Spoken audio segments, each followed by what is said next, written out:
Over to you, Nathan, if you'd like to just unmute yourself and Yep, I'm go. ready to go. Thanks, Nathan. Part two. Welcome, everybody. I know we did an acknowledgement of country in the service, but I'll very quickly just acknowledge the First Peoples of the country that we are each on. I always like to offer, if you'd like to put the name of the country that you're on in the chat, just to acknowledge that, please feel free.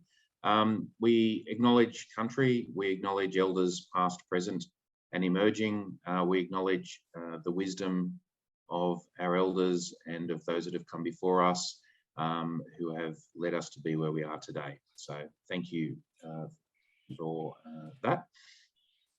I'll very quickly, a lot of people probably don't know me well, so I'll just going to give you a quick background of who I am, so that you sort of know where I'm coming from, and then I'll have a bit of a chat about community engagement, some of the sort of hints and tips and some of my experience, and then we'll open it up to discussion. So please, and as I said earlier, it's a safe space. I generally don't tend to get grumpy or cranky, and I'm pretty good at fielding all sorts of questions. I spent about 10 years in frontline complaint handling, so I've been through all the ringers you can possibly have. I've had people yell at me and scream at me and abuse me and call me all sorts of names. So I'm pretty sort of resilient that way. So please, safe space, feel free to ask any questions that you want.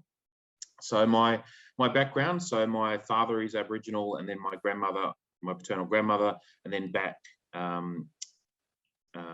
through the female side of my family. And I go back, my heritage goes back to sort of Browns and Munros and Sullivans in Anawan country, so around Tingha, Bundarra in northwestern New South Wales. So I sort of identify with that Anawan and Gomeroi heritage. I've spent most of my life in Sydney. I was born in Sydney. I did do a stint at boarding school on the far north coast, and my mother had moved up there and still is up there, Bangalow and Ballina. My father, for a stint, lived down at Borley Point, down the wonderful south coast where you all are. So I spent a lot of my sort of teenage holidays down at Borley Point and surrounds. Work-wise and stuff, I've been to uni. I did law at university. I've worked with the New South Wales Ombudsman's Office, the Anti-Discrimination Board, Australian Securities Investments Commission. I'm just trying to summarise. I did a stint at a community organisation called Murrumbidgee in Western Sydney. I worked for Western Sydney University in a Aboriginal and Torres Strait Islander student support management role. And just before coming over to the Synod, I'd worked with Uniting in a church engagement leader role, working with Congress, and then with the Aboriginal Strategy and Engagement Unit, where I helped with the Reconciliation Action Plan and various other things. And now, at the invitation of the General Secretary, I did a secondment with the Synod, which has turned into a full-time placement. So I'm now the Manager, First Peoples Strategy and Engagement with the Synod, which means, in essence, I do all things First Peoples, because there's one of me. So I don't have anyone to share that load with at the moment, but it's quite a varied and diverse job, so I enjoy it. Okay, so that's a bit about me. I have 2 adult children who are wonderful and keep me busy. Yeah. Okay, community engagement. It's not an easy gig. Let me be really clear. I've been doing community engagement in various roles, like Aboriginal community engagement in various roles for, well, 20 years at least, probably more than that, possibly 30. And there are challenges, even for myself as an Aboriginal person, going into a new community or meeting a group of people for the first time. It takes some sort of skill, I suppose, and there are some hints and tips that I'm going to offer you that hopefully will make that easier should you want to engage. The other aspect of community engagement from a church perspective is that for those of you who sort of have done any reading or research around colonisation and the role of the church and the impact of churches on Aboriginal people. Unfortunately, churches have done some pretty horrible things in the past, whether that was well-intentioned or otherwise. Unfortunately, a lot of Aboriginal people have some pretty negative experiences with the church in the past. So consequently, if you're turning up saying, "Hi, I'm here from the church," a lot of Aboriginal people will go, "Not interested, really don't want to hear it." You know, they may give you the sort of cold shoulder in that sense, which is okay. It's not the end of the world, and it's people's right to feel how they feel based on their own personal histories and their past and things like that. But what you will find is that if you are kind and humble and show empathy and compassion, you'll much more easily break down that sort of distrust or that sort of reluctance to engage. You know, it may be a matter, you know, if you turn up at an organisation and or you know, happen to be talking to an elder or a community leader and say, you know, this is who I am and this is where I'm from, and they say, "Oh, you're from the church, whatever, you know, don't want to hear it." Probably the best thing to say is, "Look, I completely understand, you know, and I'll leave you to it." If you have that sort of approach of saying, "Yep, completely understand. I know the church has done some really terrible stuff in the past," and sort of leave it at that, what you might find is the person says, "Well, hang on a minute, where are you from?" You know, because they'll realise you're not there to push anything or to want anything from them. You were just trying to sort of chat. So that sort of quite humble, respectful approach in engagement is always really, really useful and helpful. Another way that you can really help your engagement ability is to learn. I stress this quite a lot, and I'll keep stressing it because I turned 50 last year, and I'm still learning. I still learn stuff about my own culture, about First Peoples in different areas of the country. I still learn aspects of history that, for whatever reason, I hadn't been aware of before. So yeah, just keep learning, keep reading, keep doing your research. Google is an amazing thing. There's not, you know, if you Google Aboriginal and any particular topic, you'll probably get, you know, 50 search results. So there's a wealth of information. It can actually be a bit daunting that there is so much information, but just, you know, take it one step at a time and you know, pick a topic and do a bit of reading on that. So, for example, if you Google Stolen Generations history, you'll get some websites that tell you about that history, and you can read about that and sort of understand. And the reality is, I think, in a lot of ways, that Stolen Generations history is where the church has had some significant involvement. And probably some of the less positive involvement in the lives of Aboriginal people. So it's good to know about that. And in fact, there's a Bringing Them Home video. It's about a half-an-hour video that's on the First Nations Resources website of the Synod that I'll put the link in the chat a little bit later. But that video is about half an hour, and in it, Sir Ronald Wilson, who's an ex-president of the church, says that when he was doing the inquiry, the Bring Them Home inquiry, he realised that in talking to people and hearing their stories and realising what went on, that if you look at the definition of genocide, that in fact what was being done was an attempt at genocide of Aboriginal people. So, and I don't say that to make people feel bad. We can't change the past, but it's that sort of truth stuff that we need to understand, and we need to accept and realise that it happened and it was done, so that we can then sort of move forward and try and address some of those things and heal. So yeah, so learn, do as much reading as you can.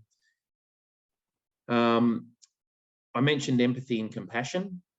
I think it's really important, you know, and for better or for worse, I have quite a lot of empathy generally. So, you know, I find this easy to do, but some people may not. But and I suppose being Aboriginal, I also find it easy to put myself in the shoes of other Aboriginal people.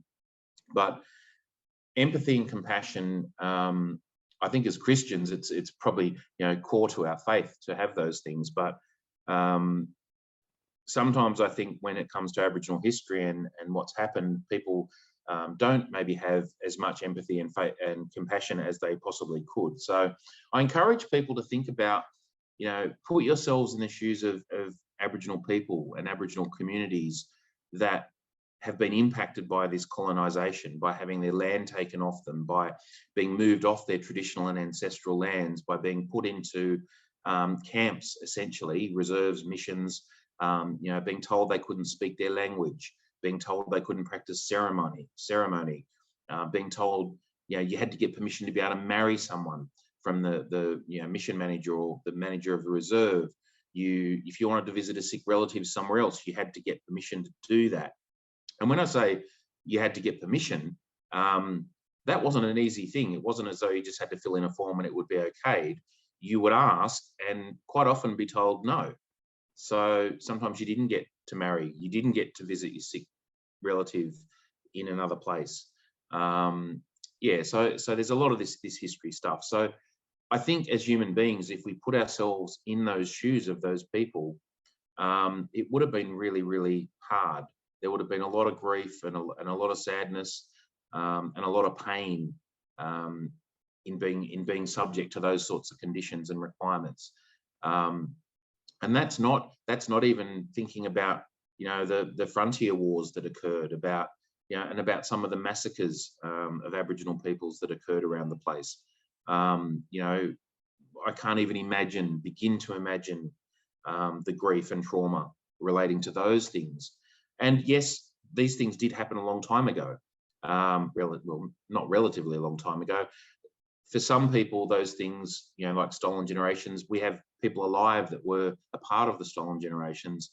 We also have people alive who heard firsthand stories and accounts of some things from their parents and their grandparents during when they were younger and what they went through and how they were treated. So yes, some things happened 100 years ago or 150 years ago, but through story and through passing down knowledge of what happened verbally, and in more recent times probably in written form, most Aboriginal people and families and communities are well aware of the history and what was done in the past. So there is that sort of still grief and trauma, generational grief and trauma that exists.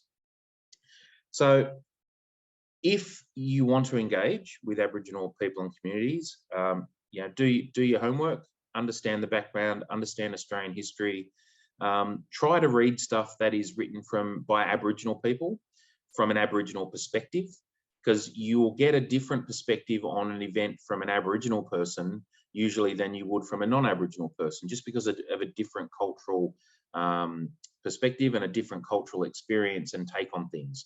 Aboriginal people don't tend to gloss over some stuff, whereas I think in a lot of the history of Australia that was written in the early days was sort of like, non-Aboriginal people turned up and we're here to help, and look, we've made life better for Aboriginal people, and aren't we all happy, and they should be grateful. That tends to be how it rolls. If you read history and stories written by Aboriginal people of their experiences, you won't get that sort of sanitized version of history. You'll get a much more real version. So be resilient is one of the other points. I've made a few notes for myself, but being resilient is important because you may go to engage, you may turn up at an organisation or be at an event or speak to someone, and you may get that cold shoulder. You may get possibly a more blunt response than a cold shoulder, but you need to be resilient. And if you can understand the history and you understand what's happened in terms of colonisation and First Peoples, and you understand where that reaction is coming from, it sort of helps not to take it personally, because it's often not a personal response to you. It's a response to a history and how that history makes people feel. So be resilient. Don't give up. I mean, if you are there for the right reasons and to do good things and to work with First Peoples and to stand in solidarity with First Peoples and respect their right to self-determine, so their right to decide what their hopes and aspirations are and to work with them to achieve that. Don't give up. Be resilient. But I often sort of say it's sort of in complaint handling. There's a thing of I often say, like, nag nicely. So you got to like nag people nicely. Don't just cop an answer and give up. Sometimes you've got to go, all right, well, what's a different way? Like, what's another way I can engage? So yeah, be resilient, because if you give up with one knockback, chances are, the way our sort of communities work is that often people will test you. So if you turn up and they don't know you and they've never seen you before, and you turn up and you're promising the world and you're going to change stuff, and they tell you to get lost, and you go, oh, fine, I'll leave then, and you never come back, you've just proven that it wasn't worth developing a relationship with you, because you're not in it for the long haul. So you sort of got to keep going, not in an over the top way or a pushy way or but just keep being present and keep being respectfully there, I suppose. And over time, you probably will develop a relationship. Once people get to know you and they know that you're there for the right reasons and that they can trust you, because trust is hugely important, people will then start opening up to you a little bit and sharing more with you, and maybe inviting you to things and letting you get involved. But if you turn up and expect it all to happen after a 5-minute conversation, and if that doesn't work, you leave, well, that was never going to work, probably. So yeah, the 2 more points, or a couple more points. One, the heavy lifting in this space. So this heavy lifting in this reconciliation space, in this covenanting space, is on the church. It's on us. It's our responsibility. It's not up to Aboriginal communities to come to us seeking our help, or to make friends with us, or to whatever. It is up to the church and its members, myself included, to work together to find ways to build relationships and to heal things. That's on us as a church. So the questions that I'd suggest you ask yourselves if you're thinking about engagement with a community is, the first one is why? Why am I doing this? What's the purpose of why I'm doing this? Because if you don't know why you're doing it, you may well fail, because you're going to get asked, what are you doing? What do you want? Why are you here? So you need to sort of think that through and think about why you're doing it. So the next thing to think about is, how long are you going to commit to this? Like, are you going to commit to this for a couple of days, or for a couple of hours, or for a few months, or like for a year or 2 or 3 or 10? Because the longer that you're able to commit to this process of community engagement and relationship development, the more successful you're likely to be. So short-term stuff, it's probably not going to have a big impact and probably won't get you very far. Certainly a minimum of months, if not years, is what's required. So if you're going to start the process, be prepared to commit to something for at least 6-12 months minimum. And then hopefully just keep going. It should be ongoing. The other thing I'd suggest is, while you certainly don't turn up and say, hi, I'm here from the church, I think you need this, and this is what I can give you because you need it. Don't do that. But certainly think about, what do you have that you can bring to the table if that's something that community or that leader identifies that they need. So, know what your resources are. Like, do you have a church room or a church building that you can offer as a meeting space? Do you have chairs and tables for community events? Do you have the capacity to help with fundraising if that's needed? Do you have the opportunity or the ability to help with, any other things? So just think that through before you start, so that if you're in a situation where a community leader or an elder or an organisation says, oh, look, you know what we really need? We need somewhere to meet. You can say, oh, yep, we've got this fantastic room. We'd love you to be able to use that. And maybe we can put some tea and coffee on for you, and that'll be wonderful. So just think about that, because you don't want to find yourself in a situation where someone says, well, can you help us with this? And you say, I don't know. I'm not sure. Because you may get the response of, oh, look, don't worry about it, then we'll find it somewhere else. So just think that stuff through. Look, I might leave it there. There was probably a lot to digest in that, so I apologise in a sense, but I also don't, because it is just how it is. So, and one of the important things that we do need to do as a church, and I think, to be honest, the Uniting Church has done this well in recent decades, is to start telling the truth about stuff. You know, the covenant statement, the statement to the nation. We've got some really powerful documents in the church that do acknowledge the truth of our history and the church's involvement. So that's great. But as I mentioned earlier, the next step in this is this call to action of, it's easy to write this stuff. It's easy to say in writing that we should do certain things. Often the hard part is the doing of them. So that's our challenge. That's the space I think we need to move into, and to really, really get some runs on the board in practice. So yeah, thanks, Kath. Thank you, Nathan. There's, as you say, there's a lot there to digest. Does anyone have a question? Want to spend a couple of minutes thinking about it? If you have a question, the easiest way for me to see that you have a question is if you go down, if you're on a desktop, I think if you're on an iPad, it'll be up the top, but there's a little emoji that has reactions on it.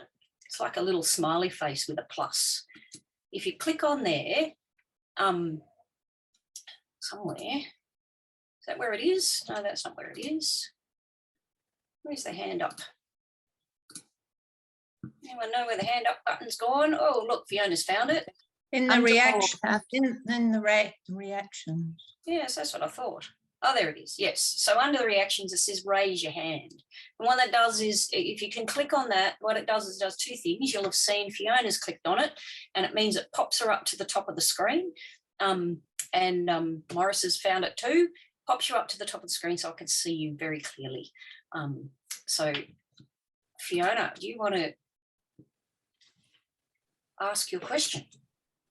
Hi, and thanks so much for obviously allowing me to participate in this meeting and discussion.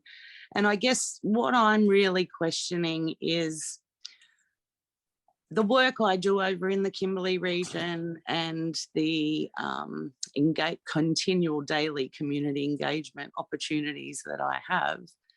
I guess without representing the church as such in a formal way, all these principles and practices are truly my beliefs and the way in which I go about my work.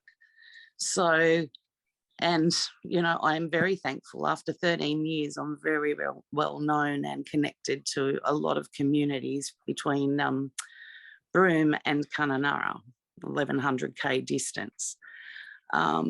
So I kind of go, what do I need to be now doing to maybe help, I don't know, join the linkage between, I guess, what I totally believe in and now, I guess, offering that to the communities as well, even though we do discuss things in this way about, you know, understanding kindness, you know, promoting self-determination activities, all those sorts of things, but without it sort of having, I guess, it coming from the church. I don't know if I'm making kind of clear sense, but I just kind of go, gee, I've been doing all this, but I've never once mentioned the church. Yeah, yeah. And that's probably a fantastic way to do it.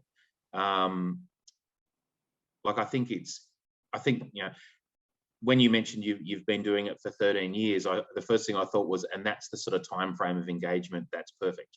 You know, not 3 months, not 6 months, but like 13 years, amazing. And then you said that you've developed all these really great relationships in a whole range of places because you've been there and you've had the right approach. You've done it gently. You haven't sort of, you know, been talking church. You've just been getting in and being kind and doing what's needed to help people. And I think that's the key. So that's awesome. That's wonderful. And possibly you could even, like, what the value you can offer now is to other people in the church. So to other non-Aboriginal people, to share your experiences and to share the benefits and the joys and the outcomes that you've achieved by doing it that way, you know, by sort of going in, listening to what's needed, listening to the people, learning along the way, and then going, okay, what I've heard is that this is what people want to do and this is what's needed, and how can I help to make that happen? So yeah, perfect. Great, thank you. Yeah, it's honestly just sort of been a lightning bolt moment for me where I'm kind of like, well. So some people do this stuff instinctively. Like some people have that inherent compassion and kindness and ability to listen and to hear and to comfort. Some people just do that instinctively. So Yeah, I've just literally worked on a PhD with a friend of mine. Wow. And I'm quoted in there in quite a large section because we got down to the point of how that community engagement really needs to take place. And he was trying to look at it from a virtual kind of perspective. And I'm like, yep, it might work, but it's not going to give you the opportunity to actively listen and actively participate in the art of the communication that's needed, you know? Yeah, yeah. And maybe it was a with really some of our younger interesting fellas. debate.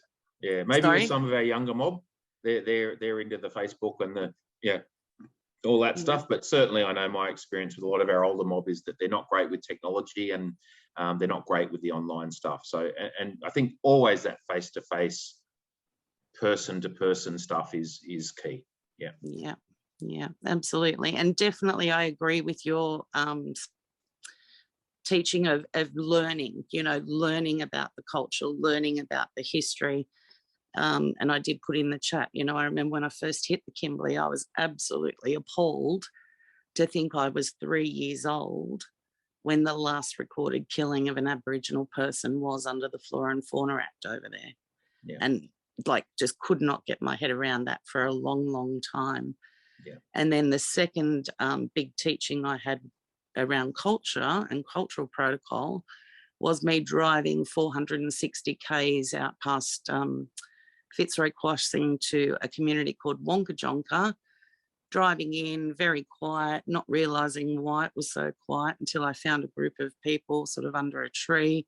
And as I got closer, realised it was actually all the men in their ceremonial dress in the middle of law. And I was obviously very quickly asked to leave, but obviously horrified that that was where I ended up being in where I shouldn't have been. Yeah. And that's a really interesting point and something I probably should have mentioned earlier, but it is really important to be respectful of cultural protocol, which I know a lot of people don't know instinctively. Like that stuff is difficult to just know if you've never been aware of it. But generally, if you're sort of respectful in your approach and humble in your approach, and you've got your eyes open and you're aware of your surroundings, you'll usually pick up pretty quickly if everyone goes quiet or if something seems a bit off. That's the opportunity to say to somebody, like to an Aboriginal person or who might be with you or an elder, to say to them, I'm really sorry, did I do something wrong?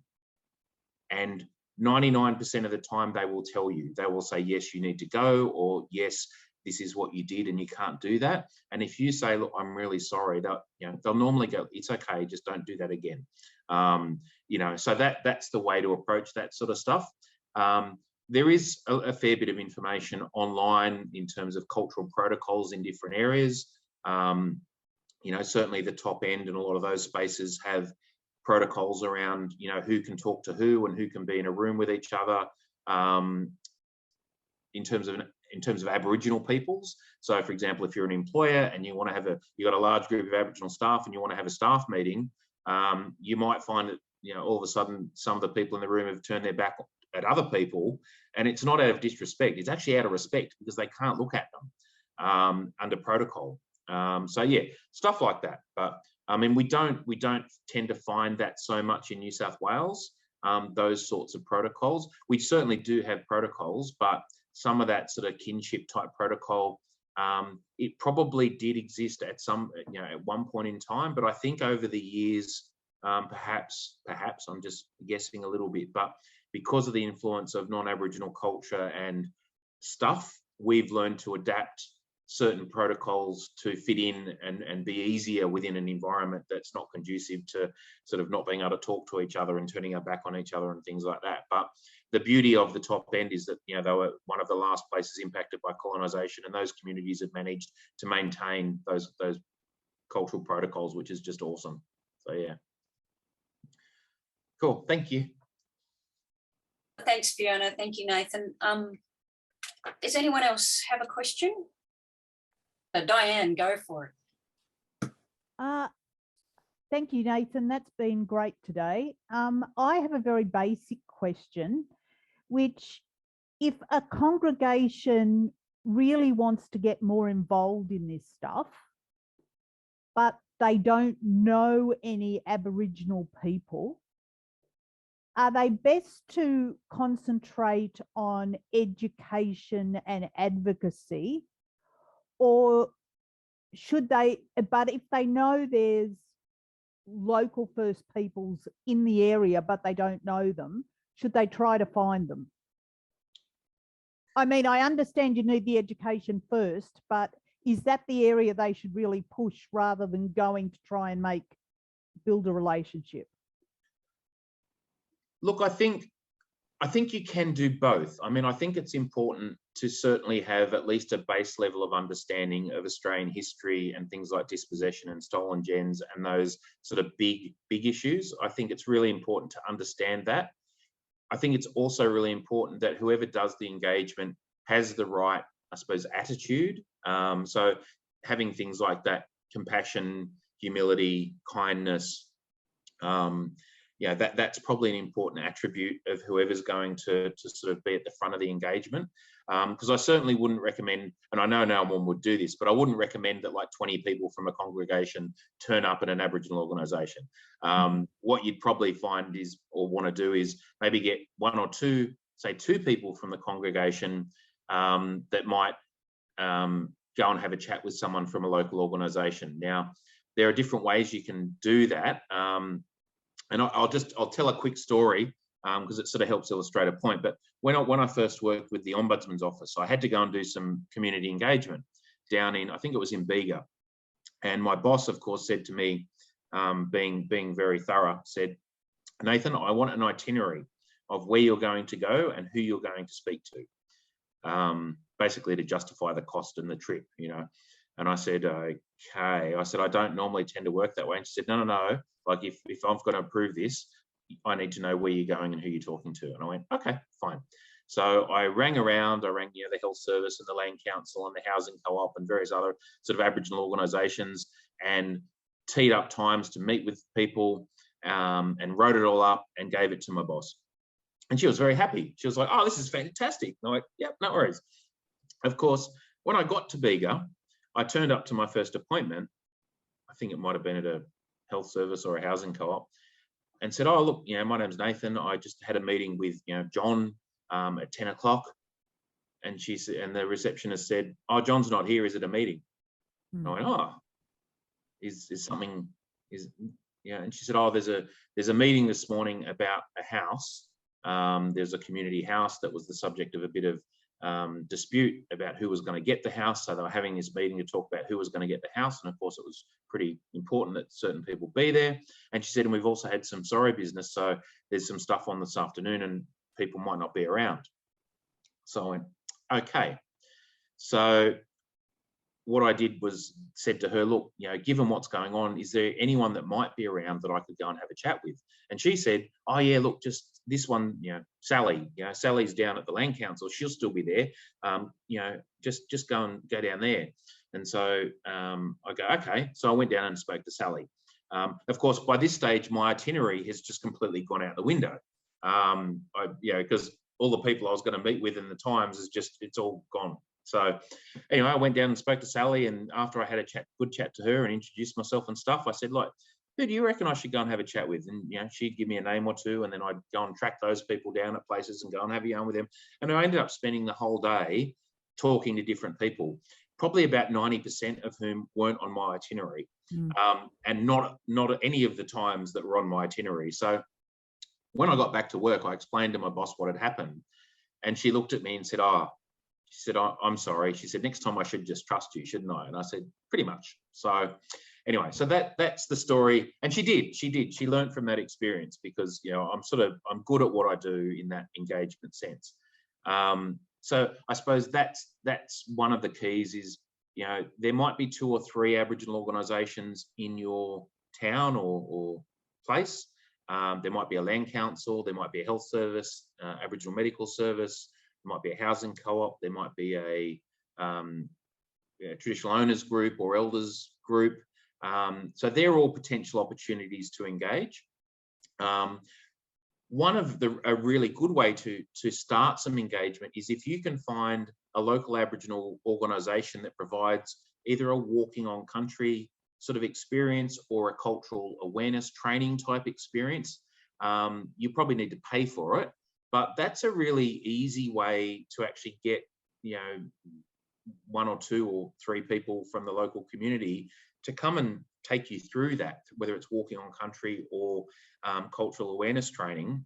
And through that process, you'll actually get to meet them in a really sort of easy environment because they're there to help you. You're paying them. And then, you know, once you've done that, yeah, at the end of it, you might be able to say, oh, look, I'd love to keep chatting about some stuff. You know, is it okay if I pop down and say good day occasionally? And they might go, yeah, that's fine. Come on down. And you do that. You pop down, you say good day, you know, and just slowly build that relationship. So that's, I suppose, how I'd suggest you do it. Hope that helped. It was a bit of a roundabout. That's good. Yeah. Thanks, Nathan, and thanks, Diane. Are there other questions? Andrew, did I hear you indicate? Marianne's got her hand up. Marianne? Nathan, I was wanting to know if you know about Community First Development. It's an organisation that I've been donating money to for 3 or 4 years, and they're based in Canberra, and they are in touch with different communities, and if they want help with something or other, they ask this community and they get volunteers and they have the money to go and do it. But the community itself always asks, they always state what they want. It's not us putting it on them, it's them asking us for help. Simple things like a group of young kids wanted to learn to drive so that they could get employment. And so a couple of volunteers went out there and helped them do that. Now, that's just a simple case, but I think it's great that it's helping them help themselves with a little bit of help from us. And Absolutely. It gives self-respect, you know. Definitely. Because it was our idea, so that's what we're doing. Yeah, yeah. So, yeah. Look, the Community First Development, I think Yes. you said, it rings a bell, but I don't know a lot about them. But certainly if you can find organisations that work with Aboriginal communities in that way, you know, that's quite an easy way to help support good work that's being done. It's funny that you mentioned the driving support stuff because Uniting actually runs a 120 countdown program. I think they initially ran it, and someone correct me if I'm wrong, but in Dubbo, and I think they've now started it in another town somewhere. But that's where members of the local church community would offer their volunteer their time to help local Aboriginal people, and I think possibly others that didn't have access to a vehicle or to someone to help them to get their hours up to be able to get their license. So yeah, I'm sure that if a congregation or a community wanted to put together a 120 countdown program in their local area, that Uniting would have someone that could help them to do that. So yeah, just as an idea. Thanks, Nathan. Andrew? I certainly go along with the experience of learning, and that the learning and the education just goes on forever. So in many ways you can't sort of do that first. You kind of do it alongside. Well, you can try and do some stuff first, but it's alongside lifetime experiences and it just keeps going on and on and on and on. So one of the recent, well, no, it's not recent, but learnings for me is trying to listen, like we're doing these acknowledgements of country, okay? And we're getting used to that, and we're doing that. I personally sort of have the shackles go on the back of my neck to, if it's too much of a rote learning thing, and try and make it more, you know, personal and heartfelt. But as one of our congregation members reminded me, okay, well, if we're doing this acknowledgement of country, you know, what does that mean for us? You know, if we're acknowledging this country was unjustly, like dispossession, the unjustness or the injustice of dispossession, and this country we acknowledge belongs to, or has never been ceded, to use the words from the Statement of the Heart. Hey, okay, what does that mean for me as a property owner? What does that mean for a congregation as sort of roundabout way property owners? You know, there's that funny little legal mechanism of the trust thing, but in effect, property owners. What does that mean for us? Now, I know years and years and years and years and years ago, the Nightcliff congregation in Darwin have been paying the rent to the Larrakia people for a long time, decades. And it's a nominal thing, but they sat down with the people and the organisation and said, okay, look, we acknowledge this and we want to do something practical about it, and they set something up. And I've come across there is a website called paytherent.something, but I think, I haven't looked at it in recent weeks or anything, but I think it's more of a Victorian based thing. And I'm sort of wondering whether there's a New South Wales equivalent sort of in action now, or at least been planned.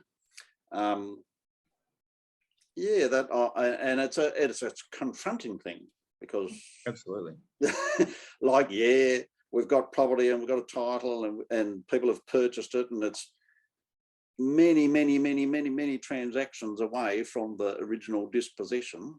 Yet it's one of those things where we learning all the time. Well, I'm learning all the time of the impact of that today, even though it was an act many years ago, and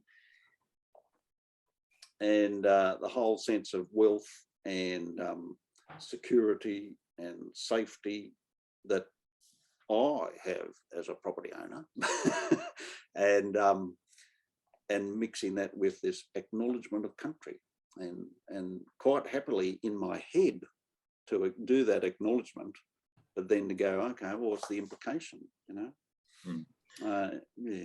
Oh, there's a lot in that one. There's a lot. Sorry. There's a lot in that one. So I think the first thing I suppose to say is that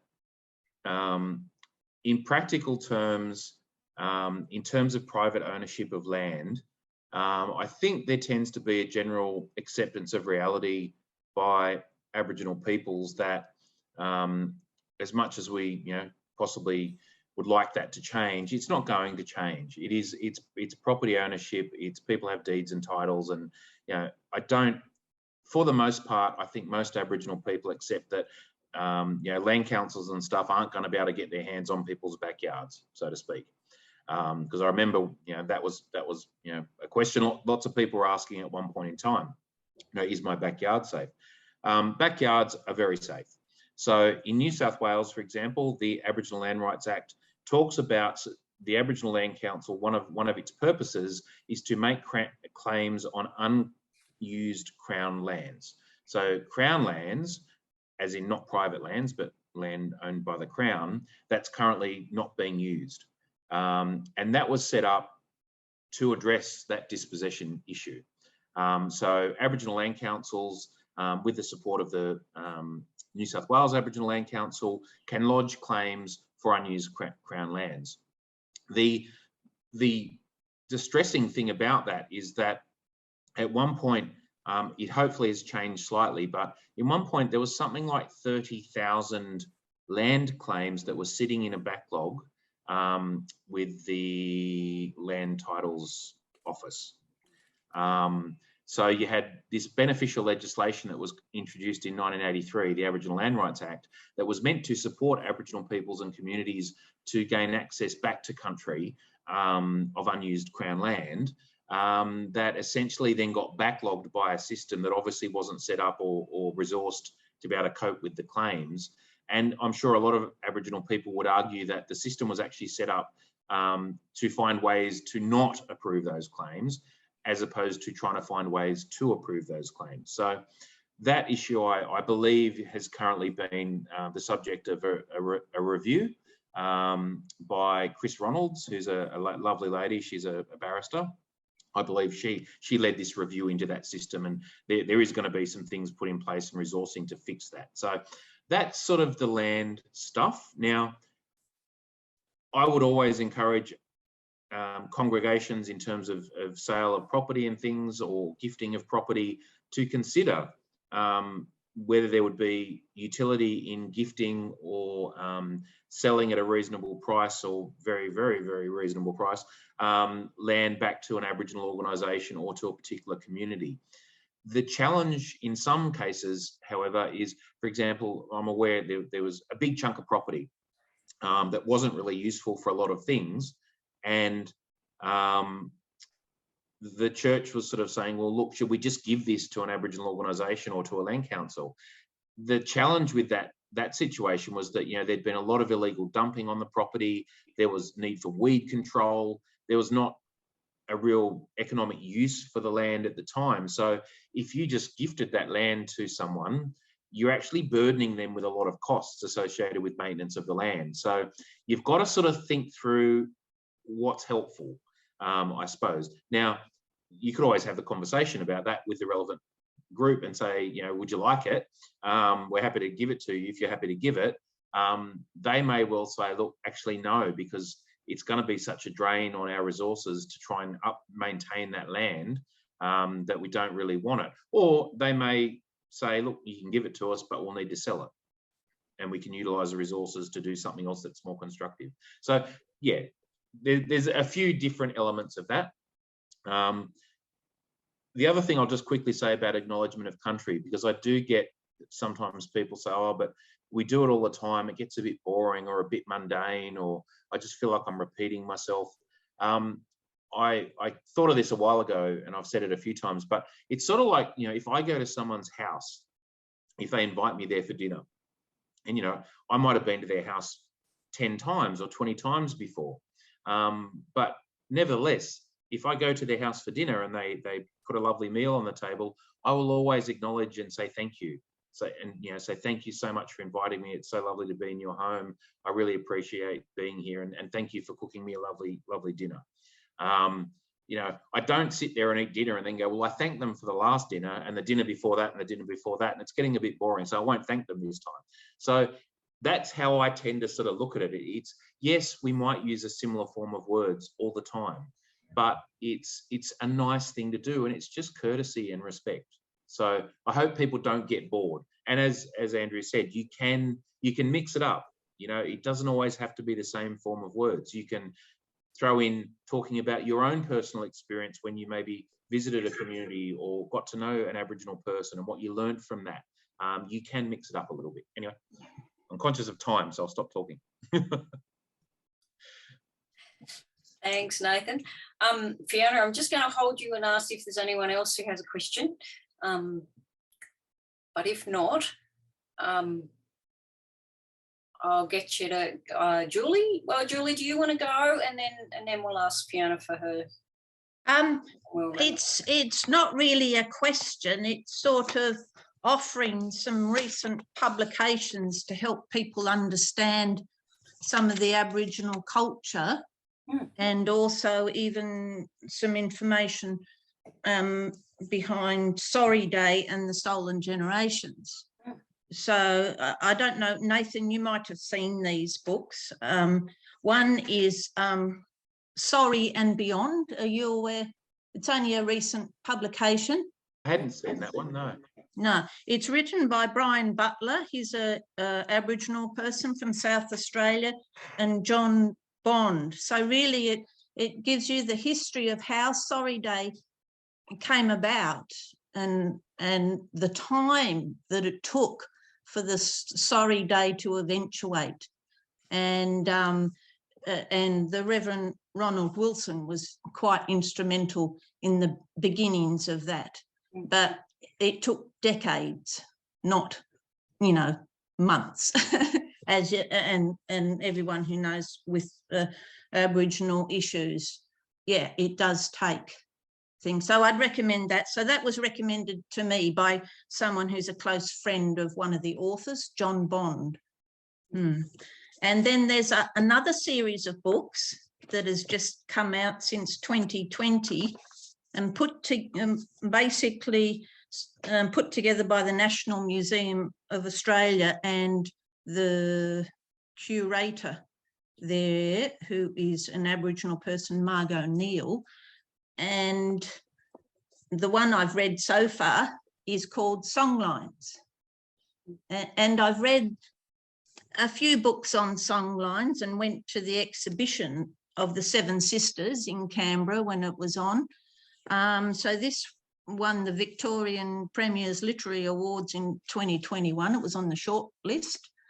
And there's a series of 6 books. Some of them have coming out this year, and there were others in 2021.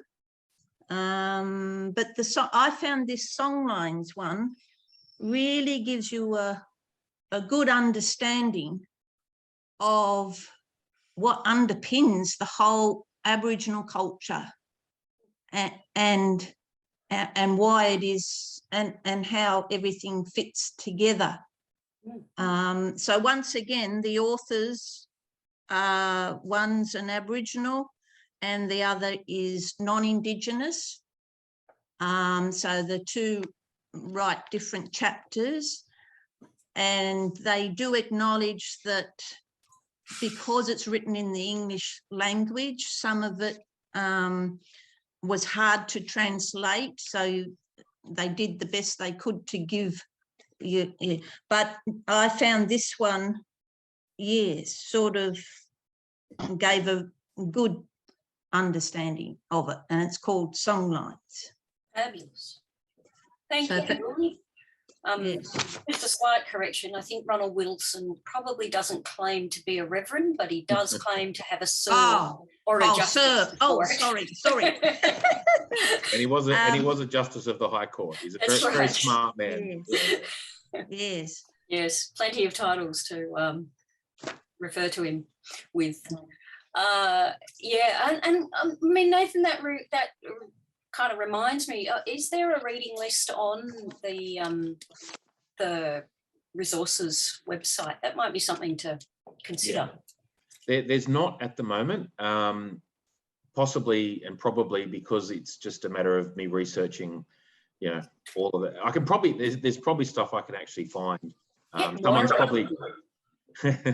Seriously, get Moira to do it, because I'm talking about the librarian at the Camden Library, because there are a number of publications around from UCA writers and others. Yeah, no, I will. Good idea. Yeah, there's a bunch of children's books. Denise Champion's written a couple of books from yeah, I've got one of them over there. Yeah. So there's quite a lot around if people are interested. Yeah. Fiona.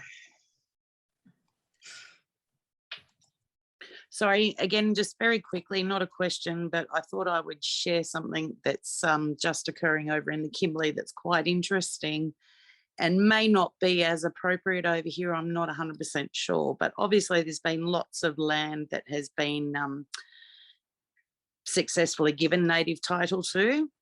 However, since there's been a lot of change in government and funding to the remote Aboriginal communities and their ability to sustain themselves, a lot of people have left their homelands and moved into sort of centre towns like Broome, Derby, etc.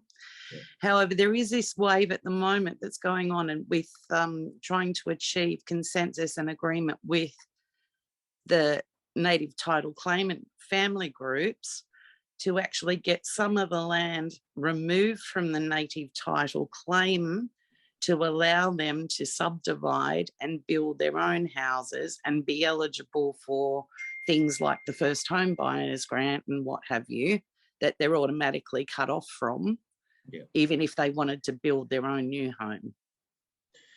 Yeah. So I just think that's a very interesting little progression that we're working on at the moment, to actually go, you know what, when there's a will for people to have adequate housing and living standards, there actually is a way. So Yeah, and I suppose that, I mean, native title is probably a whole nother discussion for another day. But you know, I as a lawyer, I think I certainly recognise native title as sort of probably a third-class property right.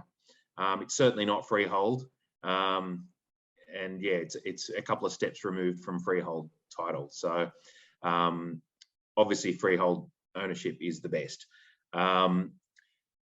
The other thing is, I suppose, always to remember that legislation is legislation. I mean, it's approved through, you know, state or federal parliament. It's approved through a process. You know, there's people involved who make decisions whether they pass that legislation or don't pass that legislation. And legislation that, you know, has been passed can always be, I think, abolished is the right word. Or replaced with new legislation. So one of the key things I often say to people is it's really important, if you're a genuine advocate for Aboriginal peoples and for the rights of Aboriginal peoples, you really, really need to think carefully about who you vote for. And I won't tell people who I think they should vote for. That's not my job. But I certainly would say to really try and scrutinise the policy positions of the major parties and those that you think you might want to vote for, and also have a look at the track record of those parties, because I think we all know that, you know, politicians tend to promise things before an election that often don't actually happen. So you can sometimes get a bit blind, you know, a bit convinced by things that are promised that may or may not happen. So have a look at the track record of a particular party and see what they've actually done that's constructive and positive, and, you know, perhaps vote for them in the hope that they will do more constructive and positive things. So, thanks, Nathan. That kind of raises for me something to recognise for us, is that legislation is always shaped in a way that reflects the way second peoples do stuff. It's not something that First Peoples, you know, engage with, or no, that's the wrong term. But you know what I mean. It's outside the cultural experience of First Peoples, and so what we're trying to do is cram our understanding into a system that suits us. And there's something about the way in which we continue to advocate and continue to speak out on behalf, alongside and with First Peoples, about the constraints that legislation creates. So the systemic injustices that exist all exist within legislation, pretty much. So how do we continue to advocate for different ways of our society shaping itself? That's something for me I know is I really struggle with, and particularly when, you know, those decisions are all made politically, and legislation is always a compromise as well. Yeah. So quite often we get legislation that is less than what it needs to be. Yeah, it's about how do we do what's right rather than what's politically convenient. Yeah, that's right. Yeah. I'm just conscious of the time. Are we allowed? Can we go to 12:30? Is that fair, or is that going to be pushing our luck too far? I'm okay with that. Odds shape, you're all right. Thanks, Nathan. Because Julie's got another question, and I want to just also just share something of our local experience. So I'm part of the Lifeline South Coast board, and we have been working hard on a reconciliation action plan and also on ways in which Lifeline South Coast can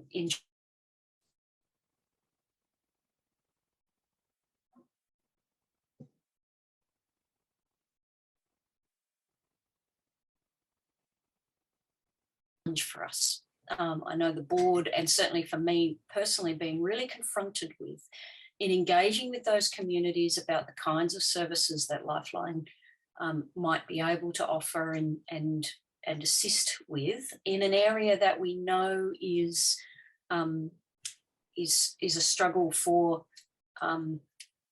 Indigenous communities. We had to first of all confront a history of trauma and grief associated firstly with the church and secondly with white institutions. So even though Lifeline has a fabulous track record and place within our community as a whole, we still had to deal with and confront and name and work with that doesn't necessarily translate into Indigenous communities, and that we have to work hard nevertheless to create and build that trust that you were talking about earlier, Nathan. And I think for our churches, that's one of the biggest challenges for us, because it's not unusual for someone, as we engage with First Peoples in our areas, for the First Peoples to say, why on earth would we want to work with the church? And we've got to work hard. And as Nathan says, it's our heavy lifting to do to engage in those spaces and to persevere, I guess, in building relationships and figuring out ways that we can partner with and work together. Yeah. And I'd say with Lifeline South Coast, it's an ongoing, like we've really only just begun that work and I'd say we've been working on that for 2 years. That's just begun, really. So it takes time. Yeah. Julie. It's not really a question. It's sort of a comment on my experience in reading and living in 2 Aboriginal communities in 2 different states. I'm in awe of the Aboriginal people and their resilience and the way they come to the table in any negotiations or anything. Yes, there is a lot of anger out there, but at the same time, many of them come to the table with love. Mm-hmm. And we've got a lot to learn from the Aboriginal people and the way they engage with negotiations, even to the point of repeated hurt and repeated dismissal by the Western people and the first, second generations. And yeah, I just stand in awe of the Aboriginal people, and we've got a lot to learn from them. Yeah, there's a wonderful line. I mean, in the song "From Little Things, Big Things Grow," there's a line in it that says, "It's okay, we know how to wait," and I think that's quite true. Mm. We if we need to, we'll wait, and we've had to a lot of the time for decades for things. So it's like, yeah, we know how to do that. Mm. Is there anyone else who wants to ask a question or wants to make a comment? Last chance. If not, I'm going to say, Nathan, thank you so much for your insights and your wisdom and your willingness to share with us today. And thank you for all the work that you've done across the Synod. And I know that there's a heap of stuff that's become available, that is available on the website, that you've been instrumental in helping to pull together and make happen. Yeah. And we've got a question from Alan. You need to unmute yourself, Alan. Edit? That's okay. It. Yep. Many years ago, I was working at, I was only basically the cleaner, but I did a lot of other things too, community health in Nowra. And there was an Aboriginal section there, and those people became friends.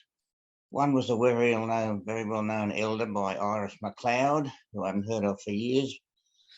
There was one lady there did a lot of research on the stolen generation, a lady by the name of Colleen Brown. She actually went to Canada at one stage to talk to the people over there to see how they were treated, which was very similar to what they were treated here, only worse, I think. Another lady, she reared as a kid at Laparoos. Her mum was a meticulous housekeeper. They were always scared of getting taken. And if they saw the gubbers coming, the bigger ones grabbed the little ones and they headed for the mulga. So that's that story. Another short story, when I worked at the hospital for a while, there was a young Koori kid there. He was supposed to be an electrical apprentice. A lovely kid, but he just wasn't cut out for it. He'd walk around with his shoulders down, his eyes on the ground. So when he was leaving, I got him aside one day. I said, look, Al, you're a good kid. When you leave here, hold your shoulder, straighten up your shoulders, look people in the eye, keep off the grog, because you're lying in the gutter there to the population, you're just a dirty abo. And excuse the term, but I use it. He later went on, he joined the army. Last I heard, he was a teacher or a teacher's assistant or something at Bomaderry School. So I hope I did some good. Unfortunately, I haven't seen those people for a while, but one of them, she was a young lady from Gerringong, married a Stan Jarrett, who I think at one stage he was a police liaison or something at now, but sort of in the street there a few years ago. She came up, she gave me a hug. Oh, good day, Alan. So they were friends. Sadly, I haven't seen them for years, but I knew Aboriginal people. Very proud of them. Nice. I have an Aboriginal son-in-law. Yeah, and I think that's always the thing to remember, is that Aboriginal people are people. Yeah, they're just people. Yeah. Like, we're just people. We're all people. So as different as we are, we're also all the same. Yeah. So there's hurt, there's grief, there's happiness, there's joy, there's all of those things, because we are people. So yeah, and that's how you form relationship. Yeah. Incidentally, I have a book here giving a brief history of some of the homes where the young people were taken to, including the Bomaderry home, which was located off the highway behind where the Anglican school is there now at Bomaderry. Yeah. And Uncle Ray Minicon's done a fair bit of work, I I think. boarded in there in the mid-40s, and I went to church with the family on a Sunday morning, and this group of, I think the ladies usually brought this group of young people across to take part in the service, and I sort of marvelled at it, these ladies, how kind they were to these kids. Well, I don't know whether they were kind to them but back home or not, but they were okay at church, but yeah. Oh, thank you. All right, well, I might wrap it up and say again, thank you, Nathan, and My pleasure. Thank you too to Andrew and the Berry congregation for helping to facilitate this time. If you've got any more questions, I'm sure Nathan would be happy to respond to them, and you'll find his contacts on the website, which he has put in the chat. So if you need that, or I'm sure we can pull that off and pop it in the news sheet for next week so you can follow up. Yep, there's his email address too, if you'd like to follow up on any of these conversations. If you've got any more questions, feel free. And I guess my hope is too that this conversation is just a starter, that it's not something that we talk about once a year and then forget until this time next year, that we continue these conversations and continue with wrestling with. I know us in Kiama, part of our challenge is that there is not a community that lives in Kiama. There are communities further south, we know that, and so how we form relationships with local Indigenous peoples is a challenge for us. And like, as Nathan's spoken about too, there are Indigenous groups around, particularly in Nowra and that kind of southern part of our presbytery. There are other groups also to the north of the presbytery, which we can be trying to engage with. If anybody wants to know any more about some of the work that's being done in those communities, or if you want to know about the work we're trying to do with Lifeline, happy to have those conversations too, or to put you in touch with the people who are doing that work. But let me close with prayer. Let's pray. Gracious God, we give thanks for the time that we've been able to spend today, God, we remember together, we grieve together, we seek forgiveness, and we dream and hope of new opportunities for ways in which we can heal and work and live together in this beautiful place that we now call Australia. God, we pray for Nathan.